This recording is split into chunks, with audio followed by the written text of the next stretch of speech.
Sorry. There we go. How's that? Good. I can be closer to the mic too if needed. Good. Nice and clear. Right on.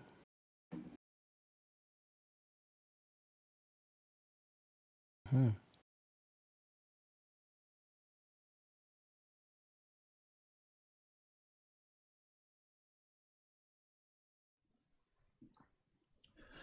Welcome back to the Caspa Silver YouTube channel, everyone. Thank you so much for joining the live stream. Today I have Chad with us, the man behind the Caspa brand.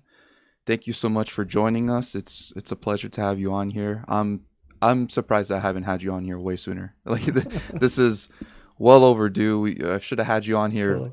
very quickly, but um, just managed to finally find time to get you on, Hmm. and I'm looking forward to get a lot more Caspa people on this channel. But Chad, Hmm. go ahead and just tell the audience your full story, how you got Okay. into Caspa. Well, I know you probably Oh shared my. that a couple times, Yeah, that's but okay.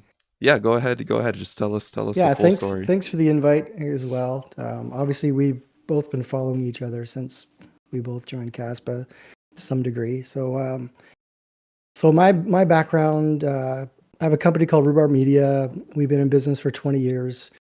We kind of launched into blockchain market at the end of 2016. So somewhat late, but still really early for most people. A lot of people joined later, but had a friend who's looking to need help with a project that he's working with the Dash community. And that was at the end of 2016. And I don't know if you know the history about Dash, but somewhere along there they exploded and split. And so a big part of the community, or not a big part, but a part of the community split off and started another chain, and they called it Darknet. And my buddy's like, dude, um, we need your help with this. And I'm like, yeah, you do. That's not a good name. And it was a privacy coin, proof of stake. So that was yeah, it was about December 2016, and we worked on naming and branding, and we launched the coin called Pivx, PIVX, in 2017. Again, if you followed anything, 2017 was a crazy market for altcoins, and Pivx did really well. And so we started with them. They were our first cryptocurrency project. I was testing out our philosophy and our methodology around grassroots, community-centric branding. Obviously, there's no budgets, and we were just working from community funding as well.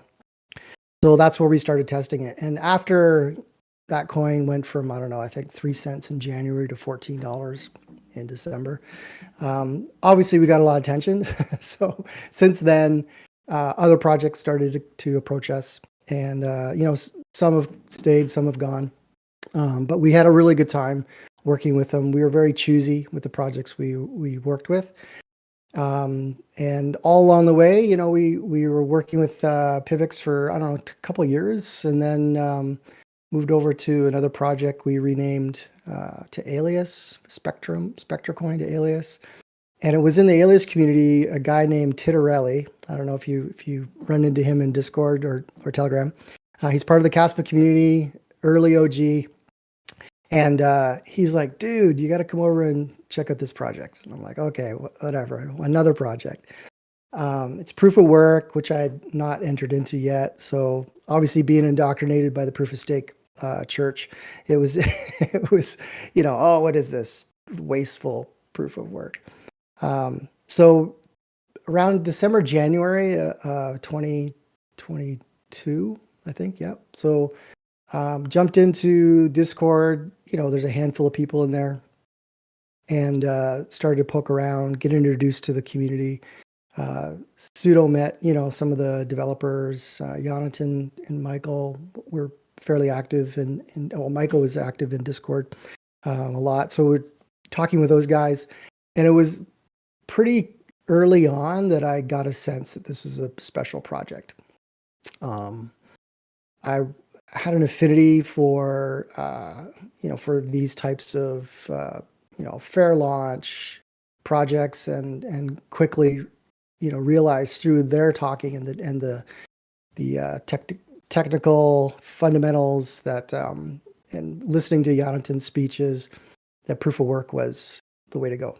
So, so we got approached to brand the project. There was a name, obviously. Kaspa means silver in Aramaic, and I love that. That was a big attraction for me as well. I love language. I like ancient cultures, so that was a big attraction. And also with the dev team and the people involved, the community. I fell in love with the community. Really appreciated the humility and the quality of people that were part of the project. If you've been in crypto long enough, you know that a lot of teams, a lot of projects are, the developers, although they're super smart and do a great job, they're not PhD doctors, and it's very few projects that you get that. So I was attracted. So we started to dive into the brand, and that's when we launched the brand.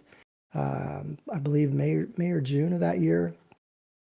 Did a whole bunch of concepts, and the community voted, and the K and the coin just took shape. And yeah, we've been doing the amplification, outreach, marketing, if you want to call it, for 3.5 years. Yeah, that's awesome. Can you go a little bit more into the logo? Because from my understanding, you are behind the logo for Caspa. We designed it. So I love the idea of an Aramaic character, and originally there was that Kesef or Kef symbol that was being used, and I just loved it. I said, I'm not changing this direction. So I love that idea of the reverse K. So when we launched into doing concepts, a lot of things came to mind. There were a lot of concepts that had this directional arrow vibe to it. And so if you look at the Caspa logo, it's got that little bend on the right side. And to me, that was just progression, movement, forward kind of action. Not many people see these things, but this is part of the narrative around the brand. And obviously the K is the KSF. It's the reverse K. We just want to modernize it, give it a little bit more weight, something that could be really, shown and kind of like come alive on t-shirts, and brand and merch and all those kinds of things. So definitely pushing towards a brand that had longevity. And if you look at the shape, and this is hilarious because obviously with a lot of cryptocurrencies, everything's in a circle, and we kind of wanted to provide a circle brand or something that could be in a circle. But as I was studying the ancient coins, and I kept seeing all these irregular shapes, and it just made sense that Kaspa, the silver being a common used currency, the most used currency back in the day when we carried around coins in bags and pockets. All these coins were just irregular because not only they were wearing out, I mean, they were metal, so they would wear out, but people would clip them and still try and get the value out of the coin, but while melting it and making new coins. So the idea of making a slightly irregular edge to the circle came from that. And so I say it's funny because in the early days we got trolled a lot. Who's the designers? Don't they know how to do a circle? Or it was hilarious that people were jumping all over us. And we're just like, hey, here's the story. So the whole idea of the K, the circle, and the other really kind of key element is the color. So we didn't just randomly choose a color. I studied a lot of the coins that did have this patina, this tarnish over time. And a lot of metal coins do that. And so I found a coin that just had a beautiful patina. There was multiple colors to choose from. And I literally just zoomed in and started to scroll around this coin, every pixel, and I found the color that I wanted. And there's actually two colors. There's the bright, luminous green, and then there's the more flat, kind of mint green. The flatter green ended up being the most used, and we made that the primary color just because it translated better on all backgrounds. And so everything about the logo, the K, the shape of the K, the coin circle, and the color was intentional. And we always say in branding, it's all about story. And so the logo itself has a story, and we think that's one of the reasons why it's been so embraced around the world. Yeah, that's really awesome. And can you clarify, do you have any background, like professional background in marketing, or is it kind of just you just kind of, research, studied yourself and kind of learn what works? Yeah, I've never went to school for design or marketing. Um, I'm actually a high school dropout, so but entrepreneur, started a few little companies in my town. My original, kind of my first career background, I was a pastor for about 13 plus years, working with youth and music and creative communications. And it was through that uh, career that I started to do a lot of creative things. And I think over the time, one church gave me a Mac and gave me some software and said, "Hey, do stuff." And that was way back in the day. I mean, all these Adobe products were version 1. And so I started to play around with it. So I came out of that career with, a lot of basic knowledge around communications. Obviously being part of a, faith community, communications is a huge part of that, being a pastor, being a counselor. So that's my learning, my school was through that career. And then since then, like I said, Rhubarb Media is in its 21st year. We've just, I've been honing my skills and then started to work with other designers. We've had, staff and whatnot. Now we're just a small team of myself and another designer named Josh. And though people think we're this massive firm, we're a small studio in a little town called Barrie, Ontario, Canada. So, but yeah, no background in it. Just, I guess, a knack for visual and for layouts. And I think because I didn't go to school, I think that makes what we do a little more impactful. I find that some people that have been through school, they're professional designers, I guess. Sometimes I just don't find them overly creative, or they seem to push out same old.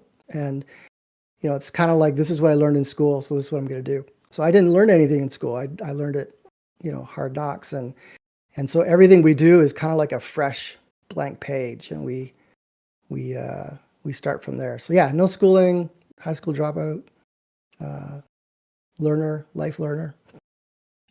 Yeah, that's really cool to hear. And very inspirational and encouraging because a lot of people that are successful, if you hear their backgrounds, they're mostly like, yeah, didn't go to college or didn't really study this stuff. They Sure. kind of just decided to think for themselves, think critically for themselves, and to come up with solutions. Mhm. So yeah, really, really cool backstory.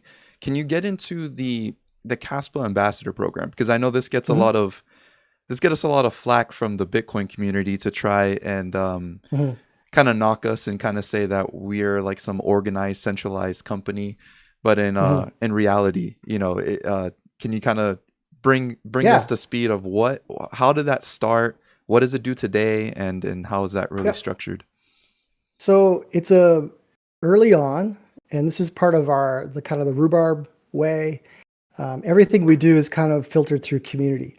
Um, if you're a company and you want to tap into clients and customers and hold them and keep them and make them excited about your product or your message or service, you have to build a community of some sort, whether it's online or in person or in your store. To me, coming from a background of working with people within the community and social organizations, community was just huge. So part of our marketing strategy was to tap into the decentralized aspect of cryptocurrency, knowing that there's no budget to pay everybody. This is going to be a grassroots, community centric push. Um, I knew that the best kind of like advertisement or marketing that was going to go out there was the people. So the goal is, and it still is, I guess what was called the ambassador program, you can just call it ambassadors, or, we're all ambassadors. But the program was set up to educate, equip, and release awesome people into the world to communicate in their language, in their region, face to face. So very different than a lot of cryptocurrencies or projects that say, hey, we have an ambassador program. And a lot of it is, guys like you, YouTubers, KOLs, influencers, whatever. And that's what they say are the ambassadors. And I kind of like turned that around and said, no, real ambassadors are those that are going to meet face to face, locally, small meetups, and really start to spread the news. And then that grew. I think we ended up with around 30 plus ambassadors around the globe. It became too much. Like, I was just like, oh my gosh, I'm spending so much time, which I loved, with people and helping and offering them resources and designs, banners and stickers and all these other things.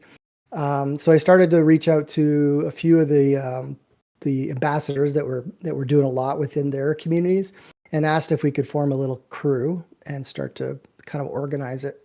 And I'll get to this whole decentralized, centralized mantra, because I'm not sold on everything decentralized. But anyways, I said I need help.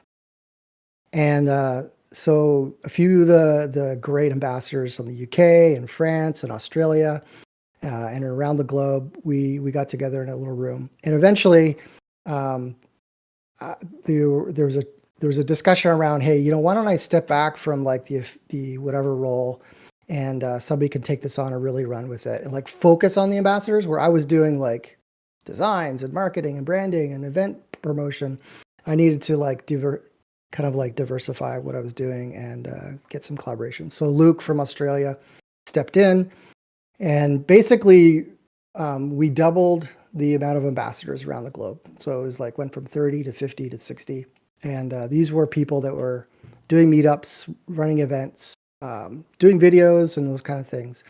And so the idea of, and this is interesting because it was just recently that the Bitcoiners started to riff on it. And I think it's because, others have been during the, poking the nest.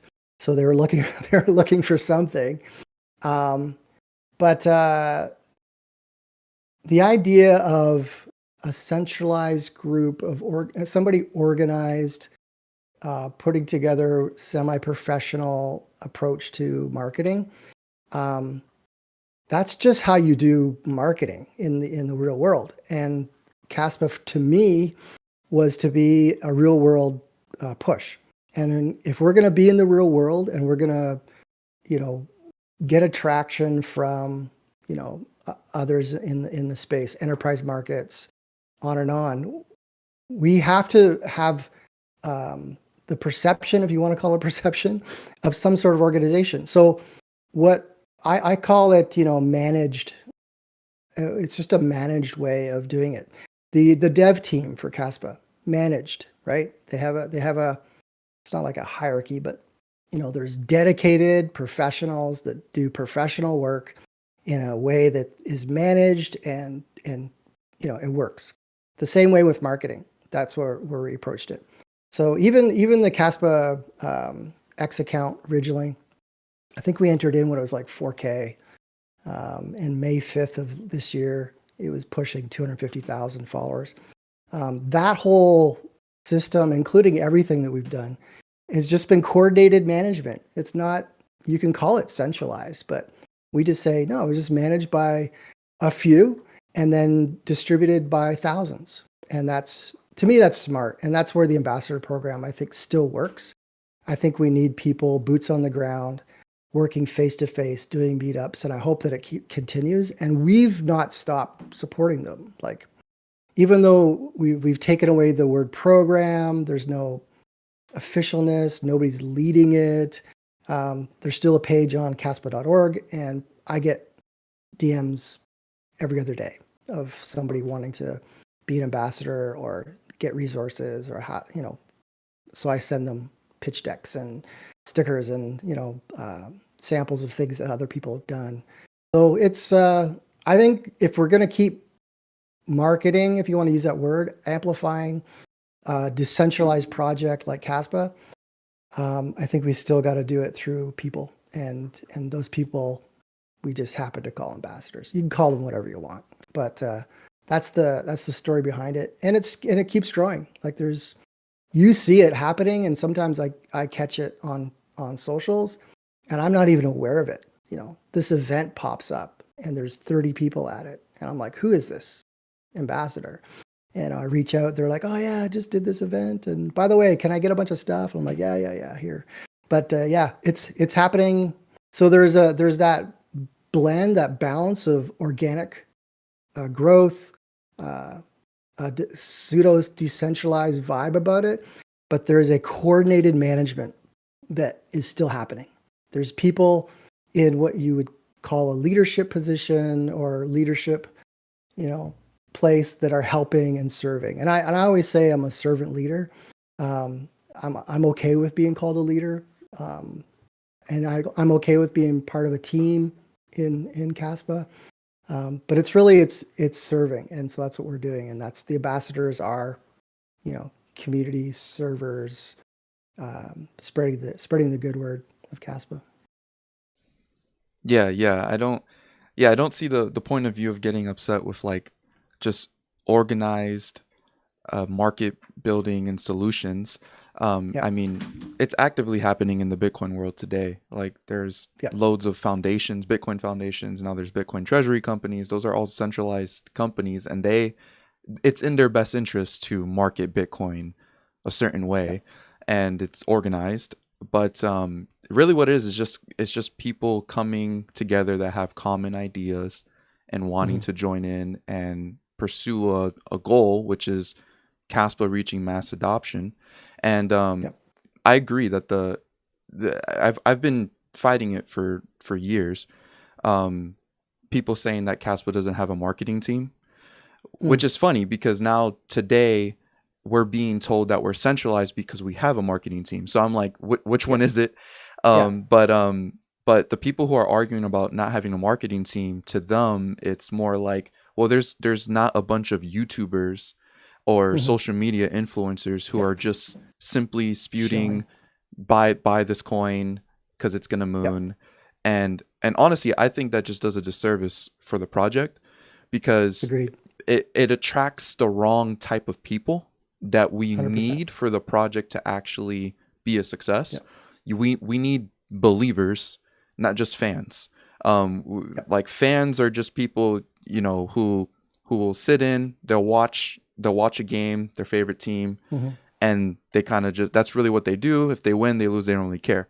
Believers are people outspoken about their team. They're gonna be telling you that this team is the best, and they're gonna they're gonna try to defend it out there. So when we have that marketing grassroots kind of like peer-to-peer in real life, building real believers and face to face, that person is then encouraged to also tell others and actually believe in the project. And it just it helps the project in all aspects. And when it comes to price, when it comes to outreach and reaching others, because I know a lot of people want to focus on the price aspect of things and want to say that the price is the reason. They always want to find a reason for the price, and want to say, oh, it's the marketing, it's this, it's we're not on exchanges, and all that kind of stuff. So actually, just saying that, I want to hear your thoughts on exchanges and getting listed, which is which is considered marketing, because that gives us access to more people to actually get access to Caspa. What are your thoughts on how that's being run for Caspa?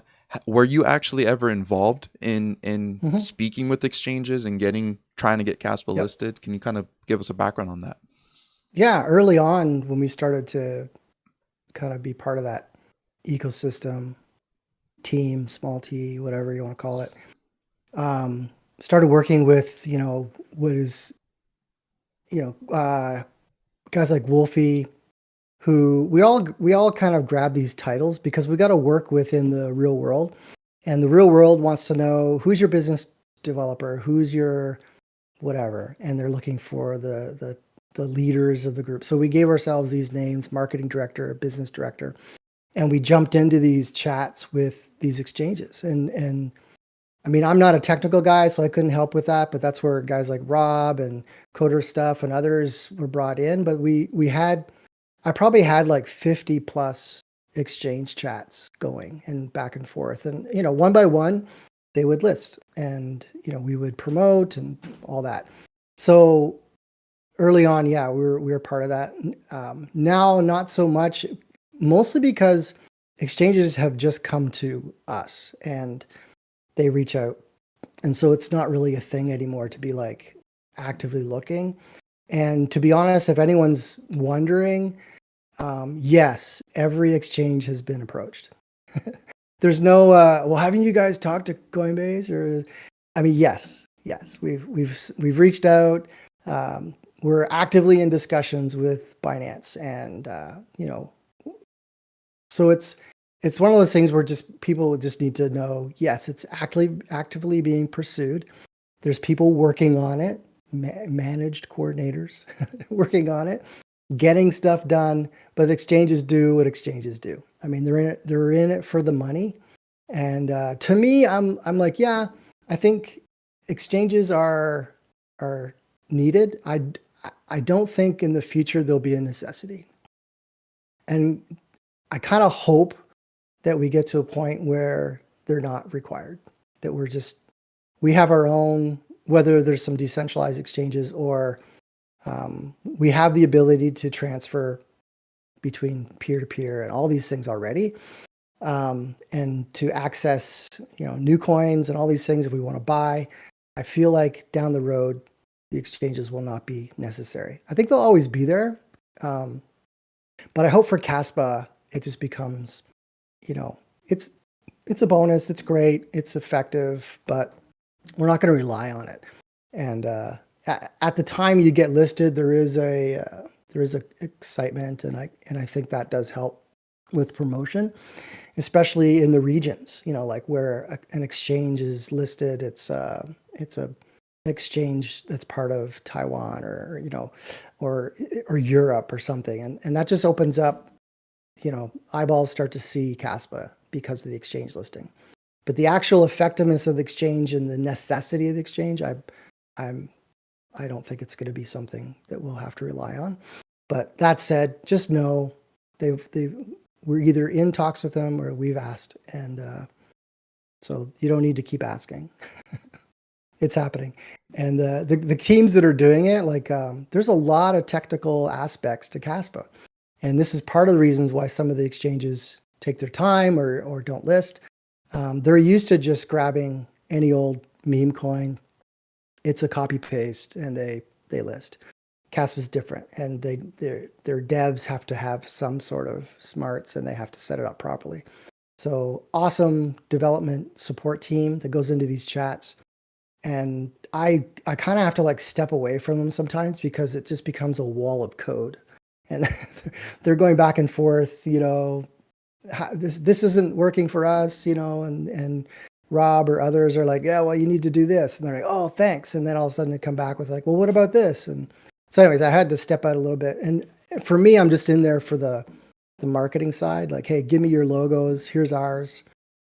Tell me the pairing. We'll get ready. When you guys are ready, we'll promote. So I'm not overly important in those chats, but I'm there. And so that's great. And I do get approached by exchanges over the years. And so I've been able to put some of those chats together, but it's mostly guys like Wolfie, and Rob and others that are really pushing that exchange. But yeah, I could be proved wrong, but I think, down the road in the future, Caspa is not going to need the big exchanges. Yeah, I agree. We already seen Caspa move up in terms of market cap, very high, got into top 20s during more of like the bear market season, and that was without a plethora of exchanges that we have now. Exactly. I feel like the money is always gonna come, and especially like people who are serious that want to kind of like put in more money, they're going to come regardless. They're going to find a way Hmm. if they really want to. And that's another thing I kind of like about not having the main exchanges is that Hmm. people who are buying Caspa right now, they are serious. Like they actually Hmm. want to look into Yeah. Caspa, try it for themselves, start investing, and they have to do a little bit more work to kind of find how they can get it. But once they do all that work, it's more like they're locked in because they're serious Yeah. about it. Whereas when you're available to all these other exchanges, it just opens up the doors for people who are kind of just not even really doing their due diligence. They just heard someone say, "Hey, get Caspa." They throw some money Hmm. in it, not serious at all, and that that also kind of hurts the project when you don't have believers Yeah. in the project. You need believers to make bedrock holders, and people who are gonna continue to push the project towards the future. And so, I'm curious to kind of hear your thoughts on your view on cryptocurrency in general, and Hmm. how does Caspa have a play in it? How does Bitcoin have a play in it? Because it is very evident. This is Caspa, another proof of work project. There's been many proof of work projects in the past, but why is this time different? It almost feels Hmm. like the boy who cried wolf. Eventually Hmm. eventually he wasn't lying, and it feels Hmm. like Caspa might be this time. And so I'm kind of curious, what's your thoughts on cryptocurrency in general? Do you actually believe in the Hmm. intent and what Bitcoin is, and how does that compare to Caspa? Where do you stand there? Yeah, for sure. And some people uh, wonder, am I just here for the job, whatever? And that's definitely not true. I never do anything for the money. I always do it for a cause. All the companies that we've worked with, I see it as an opportunity to serve, to help them do what makes them come alive. And then if it's part of like we're big proponents of social organizations within our community, arts and culture. So every every client, every customer, every project I work with, I do it out of the cause point of view and not the money. Um, the pay does help. I mean, pays our bills. But no, I am full on believer in digital currency. Um, I see so many benefits beyond just obviously beyond just holding and storing and saving and making a buck, consuming the bag over the years, and if I had kept all the Caspa that I earned from Rhubarb Media, oh my gosh, massive bag. But guess what? I sold it. I used it. I paid bills. Like I did what it was meant to do. And I love that. I like the fact that I can say over the years I've helped sustain my company and employees and ambassadors and others around the world. It's we've spread the coin around. And so I believe in it, greatly. And I see it as something that can help um, those that are less fortunate. I really like the idea of serving the bankless. And if you do any studies, you'll know that most of the world can't access a bank or can't use a bank or has no use for a bank.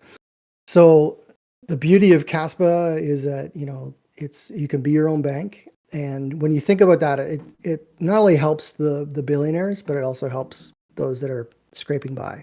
And the cool part is because of technology and its cost has come down, most of what was traditionally called third world or emerging world, they'll have cell phones.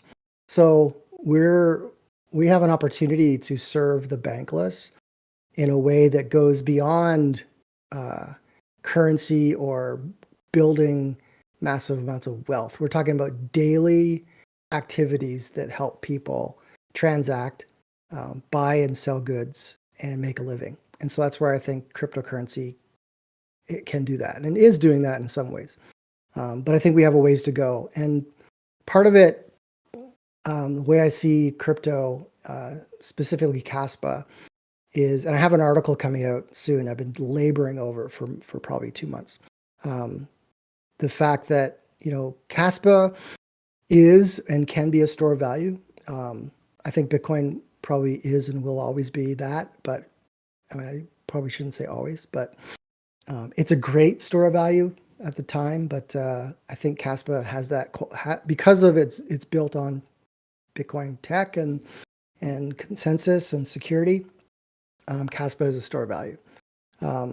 Obviously, the big thing for Kaspa is the medium of exchange, and that's what Kaspa is. Kaspa is the ultimate medium of exchange right now in the digital world. So, of course, I'm going to believe in that. I've seen it in action. It's fast, it's secure, it's decentralized, on and on. Ideal medium of exchange. Other projects have tried over the years, and I wouldn't say, I think Kaspa is succeeding. I don't think we've succeeded, to the extent where we're like, done, we made it. We're only 3.5 years old. And so I think there's still some maturing to do. But when it comes to checking that box, store of value, medium exchange, check. We've done it. The third aspect, and this is where modern digital currency comes in, and this is why I believe in it so much, is that the programmability of these coins now moves them beyond currency. And there's a term, I think it's a new term. I'm going to say it out loud now, and if I did make it up, you got to give me credit. But it's a standard of settlement, so an SOS. So there's the medium of exchange, store value, and a standard of settlement. So Kaspa is that. It's just moving into that because obviously we don't have the full programmability that we need quite yet. I mean, I know the countdowns are happening with Casplex and Igra Labs, but even with the Kaspa core team, with vProgs and Dagnite, the programmability of Kaspa, to me, will outshine and probably outvalue any form of medium of exchange that Kaspa could be. So the coin itself will always be useful and probably will continue to be, and no doubt could be top 10 cryptocurrency, top 5. But the actual the value that's in the project is really the technology, and this is why I believe in it so much. Is that the programmability that's coming, that's happening, that's coming. The market for that is so massive. We're talking enterprise markets, corporate markets, government markets. These are all the markets that need to be disrupted, and Kaspa will have that. Will have that market. So we've talked about solving the trilemma. We've talked about solving the fiat trilemma. We fixed that as well. Now, when it comes to use, we hit all three. And why wouldn't I believe in that, right? So I'm a big believer. I'm a dreamer, so I kind of look at the future and go, and this is why on Kaspa Commons and other socials, I've been pushing the disruption aspect, the powered by Kaspa narrative, how Kaspa fixes this. I think this is the market we need to push into, and more we're distancing ourselves from crypto land, and that's a beautiful thing. And that's, you talked about it, the difference between our marketing and other cryptocurrencies is we've never been price focused. We don't shill, we don't hype. We share, we educate, we build community. But the whole marketing philosophy, and this is why people get mad at us all the time, and why you're hearing, where's the marketing team? We need more marketing. It's because they want the same marketing that had pumped and dumped coins over the years. And from day one, and I got this from the core team. Like when I first started and I entered in, I'm like, hey guys, I think we should be community centric, and let's not do price and blah blah blah. And they're like, yeah, don't ever talk about price and push on. So as a core community at the beginning, this became the way, and I call it the Kaspa way. It's kind of the rhubarb way, but it became the Kaspa way. We don't shill, we don't hype, we don't spend and pay strangers to talk about the project. There is no paid advertising, and this is not to be against it. If you have $100,000 and you want to put it into an ad and put Kaspa on Times Square, go for it. It'll probably work. It'll probably do well. It'll probably bring in some believers. But for us, it's like we're going to try and do this as organic, community centric as possible.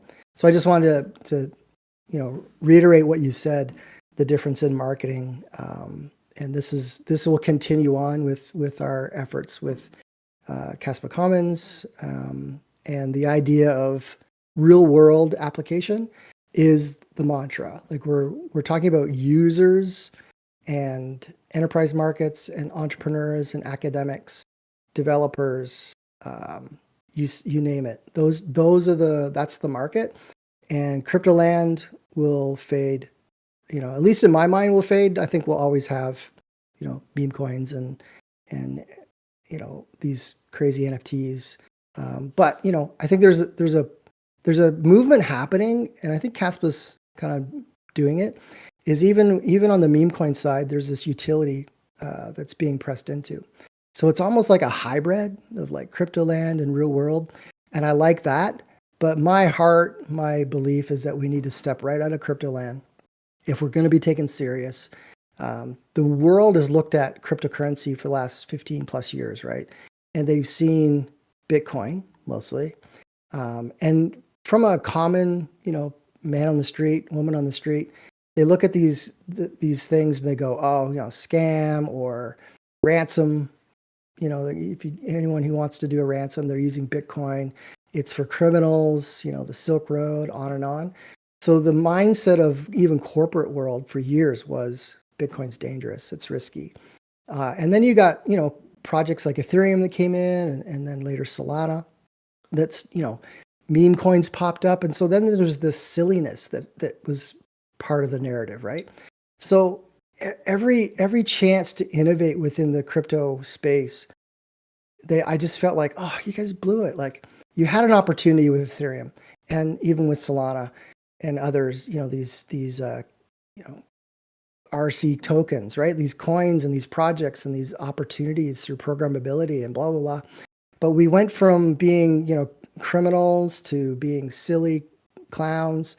And so why would the world even accept it, right? Thankfully, there's a newer narrative now. Seems like crypto, mostly Bitcoin, is being seen now as a serious technology. But even that, there's a ways to go. And I think Caspa is trying to put this new foot forward and say, listen, we're not criminals. We're not this Silk Road thing. By the way, we're not silly. We're not just playing games and entertainment. This is a serious project. And that's why the standard of settlement, I think, is so important to push into. So that's the narrative that we're going to be pushing hard going forward. Yeah, that's really awesome. And that's when I started making content for Caspa. I did take this extremely serious approach, and that just came out of my experience of being in crypto land. While not being like a content creator or anything like that, always had a desire to be a YouTuber, growing up, and just like, but I'm kind of glad that nothing ever took off, whatever I tried in the past, because it allowed me to see like all the mistakes that can happen, all the things you don't do as a content creator, things to avoid, especially when it comes to the crypto world. My content on YouTube is completely different. Like if you look at if you just look up crypto on YouTube, you're going to see certain types of videos. If you go to my videos, it's like, this is nothing what everyone else is doing, which is on purpose, because the whole intent of why I'm here in the crypto land is for the serious part of it. And I really value the fact that this isn't play money. The money that does go into this world shouldn't be viewed as play money. It should be viewed as something with longevity to it and an actual use case for it. And it's awesome to see that powered by Caspa narrative that's been going on. It's great that right now this stream is happening on a platform called Vivor, and that is powered by Caspa. I had to use Caspa to start that stream, and now anyone who's on that platform over there, they're able to watch the same stream. Beautiful. They're able to donate to me right now with Caspa on the platform, and it's Caspa literally being used in something in the real world that we normally do, streaming. And then we're seeing things like Cassia messaging, Beautiful. which just a little tip, if you're not in the Cassia Discord, it just got announced that the beta for Apple is going to be coming out very soon for an app for Nice. Cassia. So that's really great to see that these things are growing, and we already have people interested in Cassia for like logistics reasons, like actually using the messaging service to basically stop using centralized servers and instead use the Caspa network to be able to do communications and know for sure that those communications are going to go through. So it just goes to show that Caspa is stepping out of the crypto world of Agreed. just simply only being NFTs, meme coins kind of thing, and then just like the price and focusing on that, but instead being used in day-to-day life, going beyond just transferring value, being a store of value, now really being a medium of exchange. And to me, the success of Caspa, so the success for any project, I think, is in the use, how much it's being used, the daily transactions, the amount of fees it's generating for miners, especially for proof of work. And to me, I don't see Caspa being successful until it's being used more than any other proof of work every single day. When it's doing that every day consistently, Adoption. I say that we've reached a really good level of adoption for Caspa, and hopefully that's the goal. I'm curious to know, are you, I do see that you kind of have like a miner back there. Are you involved in the Caspa ecosystem more than just kind of like holding and sending Caspa? Do you mine? Do you run a node at your home? Is it public? Stuff like that. Are you behind? Have you done that yet, or do you look forward to doing that? Yeah, I've always just been part of the more marketing narrative for Caspa for years. And it wasn't until I was approached by Ice River, they wanted to do this commemorative Caspa home miner. And I was like, yeah, I've got these ideas. Let's paint it green. Let's put a Caspa icon on it. Let's make it cool. And they're like, by the way, we'll send you one. We're like, I'm okay, fine, send me. So that was my first foray into mining. I was like, okay. And I got two, and they've been mining, in the background. Just you could see them, can't hear them much. It's they're just in the window, in the shade, and so that's kind of like, and so I'm on a mining pool. But yeah, the last month, I've been thinking, how can I run a node? So I'll have to watch your video and set up a node. So my goal is to set up a node, and that's good. I'll probably still only use the home miners, at least for now. My goal is to obviously tap into as much of the ecosystem and the technology as I can. So that's the goal. So mining right now on a pool, soon to be on a node, and then from there, like tapping into all the technologies that are happening, whether it's live stream or chat, or really excited about some of these apps that are coming out, like Cascade, lending platforms. There's just so much happening that I'm like, and this is the beauty of it, and this is what I'm excited about, especially like around merchants, and this actually started me thinking about this way back when we launched a directory on Kaspa.org. So Caspa accepted here. Put your business on it. It's well over 100 plus in there that have actively come onto the platform. Even though we know there's thousands and thousands of merchants that are accepting Caspa. But it's when I started to work with some of them and started to hear their stories that I realized, oh, this is more than just them accepting Caspa. They're creating economies. And one of the most, I guess the biggest proponent of this would be like Wolf from Wolfie's Bar in the UK. He has created a really cool ecosystem around Caspa, paying staff, tips, and started an NFT, a utility NFT, get people incentives for buying products, trying to get his vendors, like his suppliers, to accept Caspa because he wants to pay them. So when you talk about adoption and this use, it's really seeing the ecosystem happen so that all the things that I do is there a way that I can touch Caspa, right? And that's the ultimate goal is to realize that you may not even know Caspa is part of you paying your energy bill, right? You got solar on your roof, it's locked into the system, there's data going back and forth. Soon, someday, that will be powered by Caspa. But you may never know that. But I just love the idea of this whole ecosystem. So when these apps come up, I'm like, there's another one, there's another one. So mining is kind of like the first step into creating a little mini or getting involved with the ecosystem. But to me, the biggest thing would be to start it tapping into everyday life. Paying my staff in Caspa, my vendors accepting Caspa, on and on. I've been accepting crypto for 7 years, and I think seeing it expand beyond the transactional side is really exciting, and that's why I love these projects that are popping up around messaging and streaming and lending. I think it's a beautiful thing. So yeah, I'm excited about doing that, and I'll get a node going, and I'll let you know. You could put a little dot on the map. Uh, but I'm not a technical guy, so I try and stick with pixels. So Yeah, yeah, yeah. I've been trying to up our node game because that's something crucial for the decentralization of Caspa is yep. having more and more public nodes. It's just better look, especially when more technical people try to analyze Caspa. They look at that node map, and those numbers are low compared to the amount of people that are in Caspa. Totally. It could be way higher. So everyone that is watching, if you're not running a node for Caspa, check out my channel. Look how to run a node.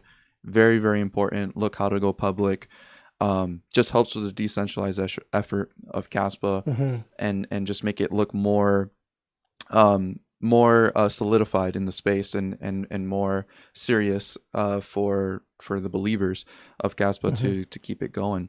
But yeah, this conversation has been awesome. I do want to, for sure, I want to get on stream us sending Caspa to each other. I want to make it a point to kind of do this with everybody that comes on stream.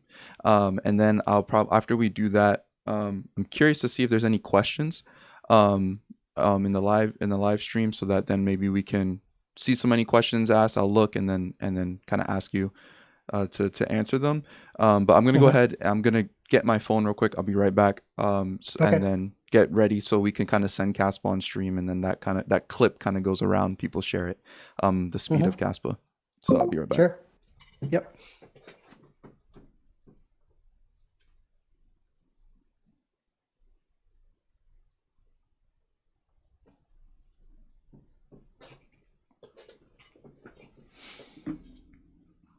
All right. Are you using Caspium? What do you use for your wallet? You know what? My mobile wallets are not full. I have just my desktop wallet right now. Okay. But give me a sec here. I'll load it up. Yeah. Give me a heads up next time, because I would have transferred some funds over, and Yeah, no problem. Would have been better to show my phone, but give me a sec here. Yeah, I think you could share your screen. Yeah, give me a second. Let me on the stream, and then we'll still show me sending it with my phone.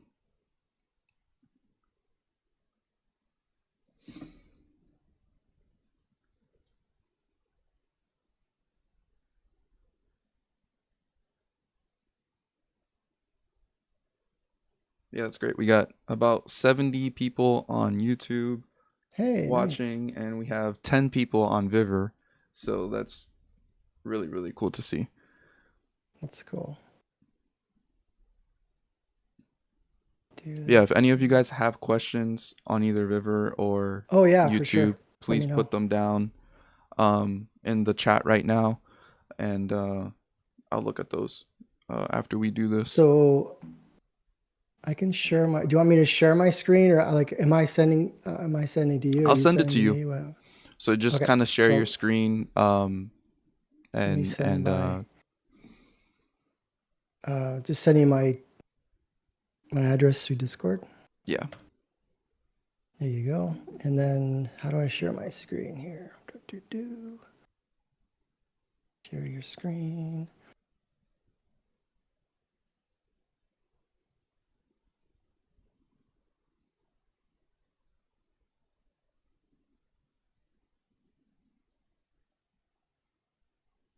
All right. I'll be sending you $1.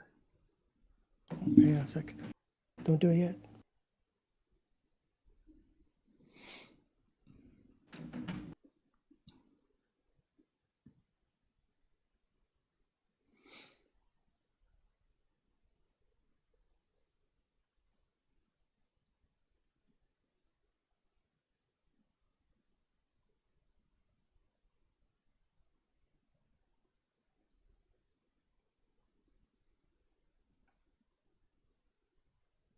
All right. Share your screen. It's not really helping. Here, what I'll do is I do have my wallet. I do have a Caspian wallet. So Okay, that this perfect. might be, that's more visual right now.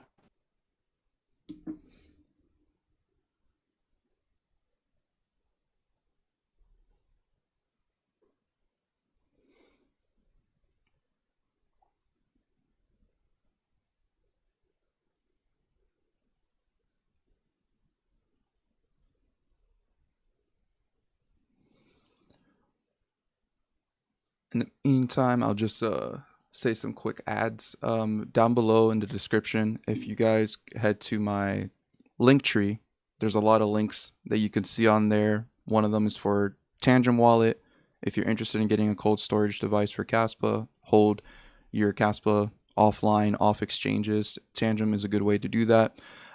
There's also a place there where you can book a video call with me so that if you want to ask any kind of questions, you just want more hand holding, you can book a video call and spend half an hour to an hour with me, and I can guide you through running a node if you need more hand holding. But I do have videos all on my channel that basically talk about everything I know already. So that is all free. You don't have to book a call. That's just if you really want to speak with me personally, you can do that. And then also with Tangem right now, there's still a special event going on that if you go to the Tangem ring and you're interested in the Tangem ring, if you put my code Caspa Silver and also off ring 15, that will also give you a 25% off the ring right now. So that's just for you guys. Go ahead and check out those links in the link tree. And then it looks like we got some questions in the chat. That's good. We'll ask those once we're done with the setup here. Yeah, go ahead and ask some questions if you like. Okay, so we got one question here. Can we expect a book launch? From me? That would be interesting. Do you do writing like that? Because you do a well, lot I of do posts. write. Yeah, I do For write. Yeah, I do writing. I probably not a book. I think I'll just keep doing articles and whatnot. But I'm hoping other books will be written and extended. There's been a few already, so I think we'll see. There's the book of Kaspa, and then there's others around Dagnite. I think we'll start to see books that are specific to different topics. So yeah, I hope that will happen. My phone just died. So can I send you? Because that will be your visual, and for some reason Discord's not letting me share screen. So let me put your address in there, and then you can show me sending it to you. Yep, that works. Let me go ahead and put it in. Mm-hmm. Awesome. All right. And then let me make sure I'm on it. Send address. All right. And so I right now have, let me see if the camera can see it. Yeah, that's good. It's kind of mirrored. Well, let me see if I can see if that can update. Are you ready? Yeah. I'm gonna send, and then it'll probably make me do the password. So let me I'll send it, and I'll put the password in.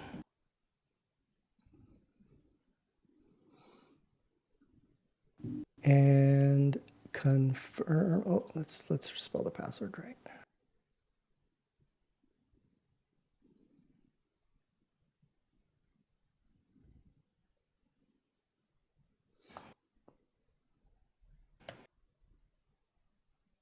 Here we go. There it is. Done. Done. Transaction received. Very quick. Yeah. Thank you for that. You're welcome. Keep it. Oh, thanks. Yeah. So were there other questions or? Yeah. There was another one. We kind of talked about it, but it says, Okay. when do you see Caspa going mainstream?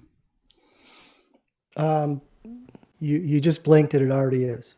I don't know, because that's a big, a broad question, or I don't know, generalized question. Yeah. We are in mainstream elements.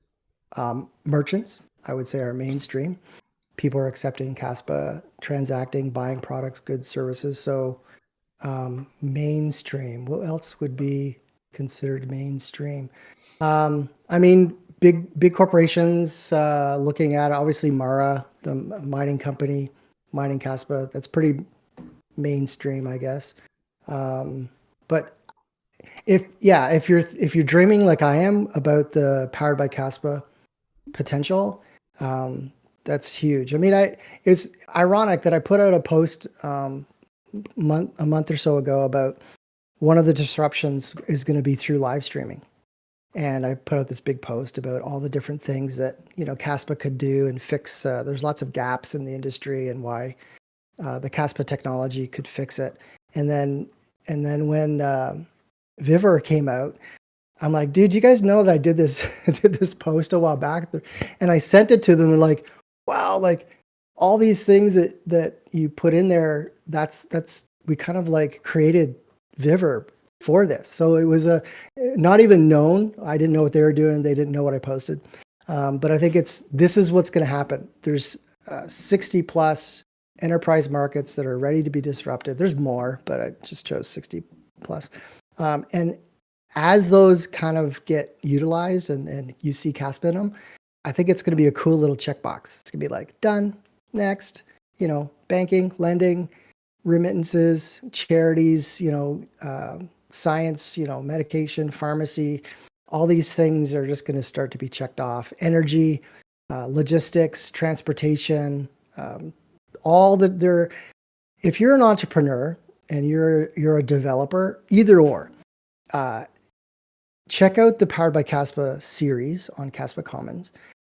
Because to me, and this is going to become a web page where you can kind of go and look at, like, if I wanted to start a company and I wanted to use Caspa and I love energy or I love logistics or I love whatever, you could go to this site and see, okay, here are all the gaps within this industry. Here are some ideas how Caspa can be implemented. Hire a developer and get going. So it's almost like a just add Caspa concept, and the mainstream markets will just start to bubble up. So I'm excited about that. Yeah, that does sound really cool.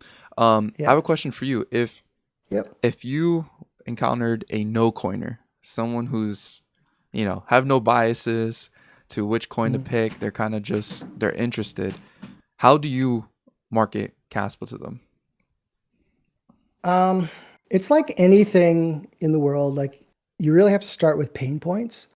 So, I mean, if they're coming to me and saying, tell me about cryptocurrency, that's awesome. Like that's a wide open door. I could start talking about, how Bitcoin started and why it started. It was the protest, but now Caspa's come along with these proposals and here's the solution that it fixes, and on and on. If I'm starting a conversation and I have to engage in it, I'm like, hey, what do you think of cryptocurrency? And, obviously they think, oh, it's for criminals or it's really silly or whatever. I have to kind of like show them how Caspa is different, right? So it's a little bit of evangelism, conversion therapy, where, well, not conversion, because a lot of them they have no idea or they've never touched Bitcoin or Caspa. But really, I just start to talk about the problems we have in the world around economics and hey, have you ever sent money to your auntie in wherever? Or donations, or, has the bank ever screwed you over? All these things, I always try and pull out the pain points. And it's by showing how Caspa or crypto can solve those things that their eyes start to get wide. And they're like, oh, yeah. Oh, yeah. Never talk about price, never talk about, moons or Lambos. It's always about what's going on in your real life, and let me connect the dots for you.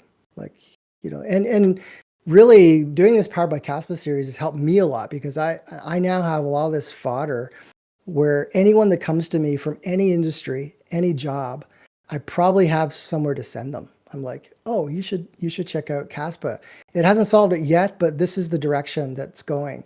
A decentralized way to transact data, to share energy between houses, to fix all the really archaic spreadsheets that are happening within different industries like logistics and auto and all these things. So I generally will get a conversation around pain points, find out, what are you doing with money right now? So you start with the currency side, and then the conversation can open up into, a frustration with some enterprise market or something. And I'm like, oh yeah, Caspa fixes this, stamp. And so that's where I start from. It's the same with any market. I mean, if you're a good marketer, good marketing is all about story and emotion. If you have a strong feeling about a product, a message, or service, and somehow your narrative interacts with theirs, that's a customer for life. And ongoing, when we talk about marketing, it's really about that. It's about a story being told and two narratives coming together, and somehow a strong emotional connection to that. And so that's where I start with anything when marketing, even selling rhubarb services. I enter into the story. I try and interact with them emotionally, relationally, and then generally it turns into a sale. So same with Caspa. What's your pain? How can it solve it? Here's how it solved it in my life. You should try it out. And if they have their phone handy, and I have time, definitely, hey, download this wallet. Let me send you. And it's like, boom. And it's funny though, if you've never experienced cryptocurrency, it's not that impressive to see the transaction happen that fast. If you know cryptocurrency, you're like, oh my gosh, that is so fast. But in the real world, that's the speed of what people are used to. They're like, oh, I just tap and pay. Yeah. So what's the big deal about crypto? Well, it's now becoming the same, the speed. So tap and pay is the goal, is to be at, that type of speed of the internet. But then you can talk about all the other problems with your fiat and with Visa. And like, hey, if you're a merchant, it sometimes takes 3 days for you to get that money in your bank, like, or more. And there's like 3, 4, 5% taken off, and on and on and on. And you're like, if you deal in cryptocurrency, this is all taken care of, especially Caspa with its micro fees and speed. So, but it's still cool to send them some crypto, because then they become like the cool kid around the water cooler at their office, where they're the only one that has ever had crypto. But it's kind of the green pill, is putting Caspa in their pocket. That's a good start. Yeah, that's true. And I've experienced these pain points just personally. I mean, like, just when I was just trying to buy this home, the people gave me the wrong address that I needed to send a wire transfer to. And, good thing I made a call to them, because I had a feeling it was not working correctly. And they're like, oh yeah, we gave you the wrong one. And, and it's like, imagine if I would have sent that, and Wow, all yeah. this would take days, to work out, whatever, when if they had Caspa adopted, you could just simply send a QR code and say, this is our QR code. You can verify it here that this is our address too. Yeah. And then boom, you send it, it's done. It's not in limbo anywhere. The money is there. You can verify on the chain. There's nobody in the middle. Yeah, no taking a middleman. percentage. That's like Yeah. the main purpose of this Yeah. industry, is to remove the middleman. Yeah. and Caspa finally gives us the ability to do that. There's a question here. It says that they're thinking about creating content and wondering if there's like a media kit and guide Mm. specifically for content creators. Only around branding, because I don't really, there's no reason for me to dictate anything specific around media other than I would say, so yeah, I can provide the brand files. Actually, they're on the website under Media Kit. So you can use those brand files if you're gonna, use the logo or recreate it or have fun with it. The only other thing I would say is, and this is more like my, it's because of the Caspa way and the Rhubarb way and just how we've marketed and how you've done your service. I would just recommend that anyone who wants to create content continue on with that mindset. We're trying to step into the real world. So if you're stepping into that by creating content, create real, authentic, educational, super entertaining. You could still be entertaining, but beneficial to the real world. If you just want to like jump on and start shilling and doing technical analysis, that's been done. There's enough of those out there. Try and come up with a creative angle to your content, and run with it. And then if you need to, there's a huge, group of content creators and people within the Caspa ecosystem. Follow them, see what they're doing. But if you ever need, a one-on-one, you can DM me anytime in Telegram or Discord. I'm happy to, offer advice and consult. And, I've talked to so many people about little tiny things of tweaks to their content or their visuals or, whatever. I said, hey, by the way, the logo looks really crappy on your whatever. Here's the link. Oh, thanks, man. Like I didn't know.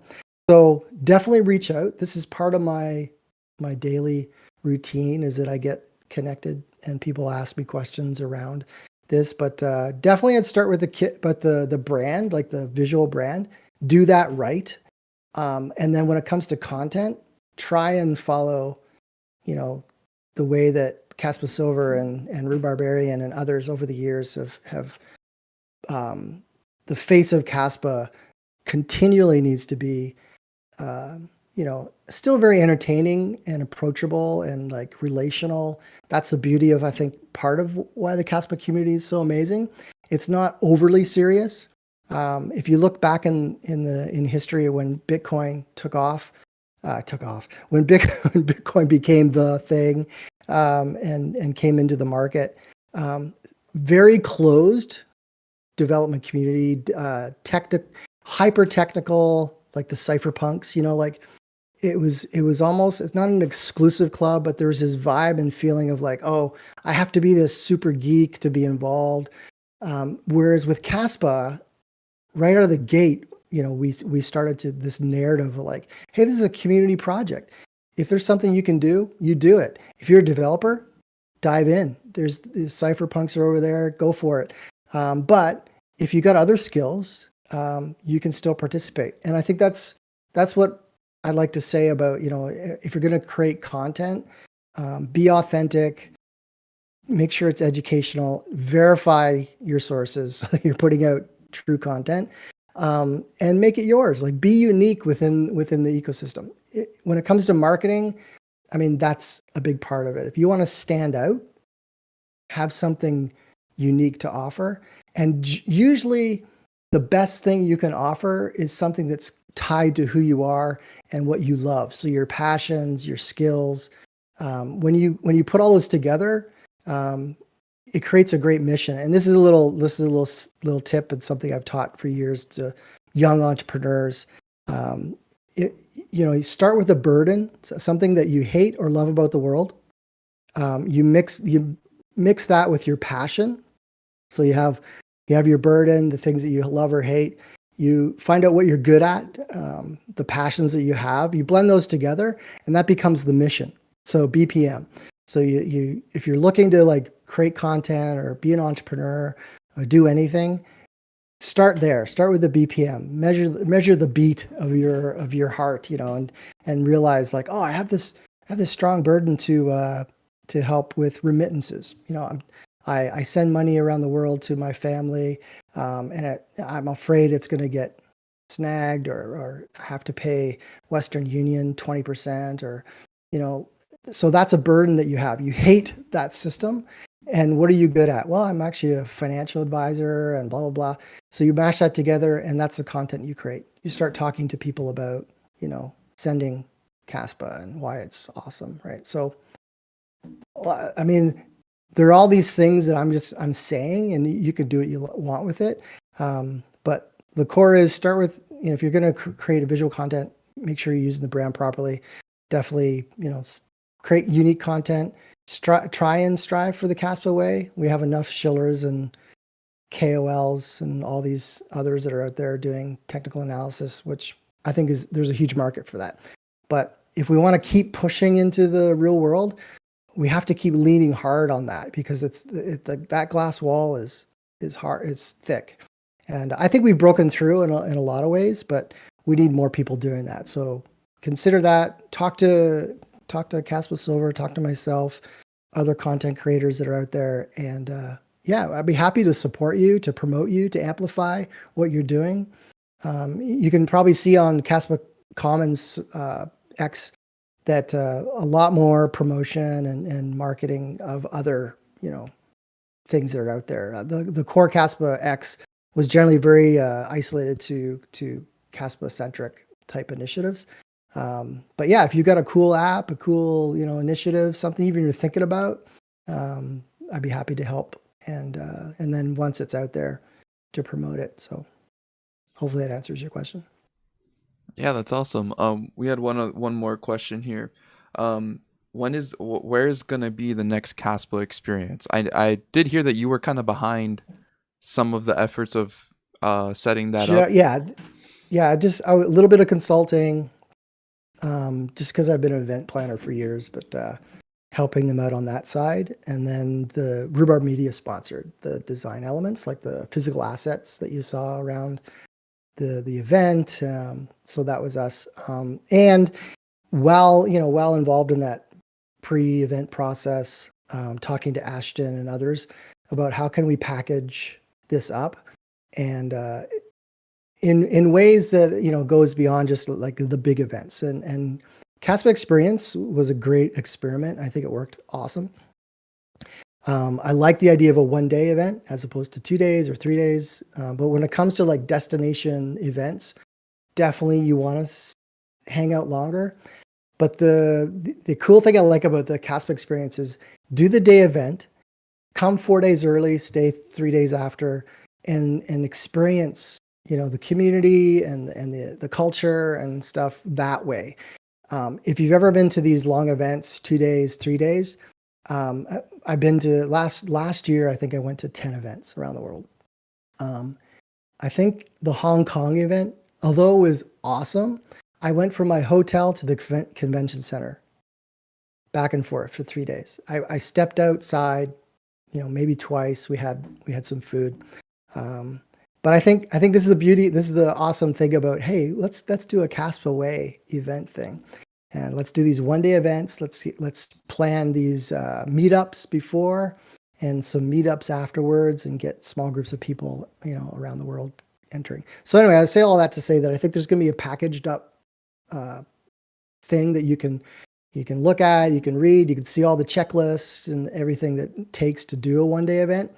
But also consider doing your own mini Caspa experience. And we call these meetups. We've been doing them for years. Get yourself organized, get a pull-up banner, get a t-shirt, grab some stickers and pins, invite people from your office, from your community to come and talk about cryptocurrency. You don't even have to say it's a Caspa meetup. You could just say, anyone interested in blockchain and cryptocurrency? I represent, I don't represent, I love this project called Caspa. Let's get together and talk about Bitcoin, right? And then Caspa. And, so those meetups, super easy. Sometimes they're cheap, free. You get a coffee shop that's like, yeah, I want 15 people in here buying coffee. So they have a room at the back. So do them. So I'm hoping we'll continue to see these mini Caspa experiences. but nobody's stepped up yet to offer the next location, other than they've recommended. Like, we all want it in our region, so I'm thinking, yeah, Toronto. Let's do one in Toronto, Canada. But we've heard from people in Spain, the UK, obviously, with the Rock the Caspa guys and Wolf. So I think probably we'll hear about another one, the 1 day event coming. I know there's an event in New York that's coming up. I think more for the Caspa's 5th anniversary, and I believe funding, or Caspa funding, is part of that. And that's it's advertised as a 3-day event. So that's happening. Around the world, there's events and stuff happening where you see a Caspa logo. So attend those. But I would really challenge everyone to be like, don't wait for the kit. Don't wait. Running a meetup is super simple, and we can help. Again, you can DM me, and I can give you some tips and tricks that you can do, and we can promote it for you and help you get set up on Luma, and so you can invite people and all these little things. But if it's just you and 5 people at a coffee shop, that's a Caspa experience. Let's do 1 million of those around the world, right? Yeah, that's what I'm actually interested in possibly hosting one here in my area here in Orlando. Nice. Hopefully I can kind of start looking into how to do all that. Probably for sure talk to you about how we can set up that stuff and get something going, see the budget and how to do all that kind of stuff. Because definitely I think there needs to be more of these events. I know in the Bitcoin community, it's very, I think there's like, they have like websites for like these kind of things where you can just look, and like there's always a plethora in basically like all the states of America here. You can just always look, and there's something going on in a weekend for Bitcoiners. So definitely we need more of those kind of like meetups for the Caspa community, just to get more involved in the real world. And that's the thing. We need to get out of just only our echo chambers and the online world, and actually like tap into the real world where people are actually. There's also the campuses. So around the world, there's blockchain clubs on every college and university campus. So if you're a student, that's where I would start. I would say, hey, can we host an event, or can I come and talk about Caspa? That's a great event. Been talking to one of the ambassadors from Poland, Maja, about this Caspa U concept. So Caspa University, basically creating some sort of mechanism. We won't call it a program because I'll get trolled. But anyways, it's designed to connect professors and students with Caspa technology, and to create some sort of events on campus or resources that can help students be introduced to blockchain, to understand Caspa. And then obviously the biggest thing is those that want to be developers, right? So tapping into young students who are in computer science or whatever. So these meetups can be very unique when it comes to academics or student-led. So I challenge anyone out there who's 18, 19, 20, who's at a university. There's a organization called College DAO that I think has maps and things that you can check out and see who. But if you just type in your college blockchain club, you'll probably see at least one. So you can get involved in those clubs, and those are like a great marketing pull. Like if you're going to do an event in Orlando, I would connect with the local college and universities and promote that, hey, come. You're not coming to a cryptocurrency event. You're coming to a technological marvel event. Come and learn what the next level coding is going to be about. Learn Rust. Like the opportunities for developers. And I've said this before in other streams. This is the year of the developer, and since Crescendo launched May 5th this year, that window is opened wide, and as you can see, the ecosystem's exploded, right? With what we're seeing from the Caspa community, Igra Labs, and others, Kai, Caspa Industrial Initiative, even Caspa Core. Like it's insane at the. And I wish we could kind of like measure it, because it'd be like, yeah, like we were here, the Rust rewrite was awesome, and it actually did increase the development team um, beyond what it was. But then when Crescendo was released, you know, it just exploded. Both on the core team side, small C core, and within the broader ecosystem. Like it's crazy the amount of development. So those are all things to tap into when you think about events. You could run a hackathon. You could run, if you're a code person, you can consider doing a hackathon or run a contest. Build something on Caspa. So, and that's just going to be more of an opportunity when smart contracts come online, and so the opportunity to gather people of all, whether they're academics or developers or entrepreneurs. Yeah, host a meetup, and I love to come to Orlando. Florida was great. We did Miami once last year. It was awesome. Yeah, so thank you so much for coming on the channel. We'll definitely have to do this again sometime, and just continue talking about whatever Caspa is going to bring us in the future here. And yeah, thank you so much. If you want to leave off by, kind of shilling any of your credentials or anything like that, you can go ahead and do that right now. Let That's people know. hilarious. What came to mind was, should we close in prayer? Anyways, yeah. I would just say, like the people of Caspa, those that are doing stuff like Caspa Silver and others, are just is awesome. And why do I stick around? Like, there's been drama, within the community, and even, I've been a semi-target, and that's okay. For a lot of people, that would be enough. I mean, like, peace out, I'm gone. Like, this is, and I've done that with other projects. I'm like, this is crazy. But what's kept me staying and what's kept me like motivated is the people like yourself and others. I've had lots of chats with others, and it's like, wow, like this is this is my people, right? Like these are my peeps. And so I just want to say to everyone, and a shout out to all those creating content, and all the merchants that are out there, and all the devs and they're creating applications, is that you are part of a movement, and you're part of a family, and it might be a little kumbaya to say that, but I think that's the difference between, say, a Caspa community.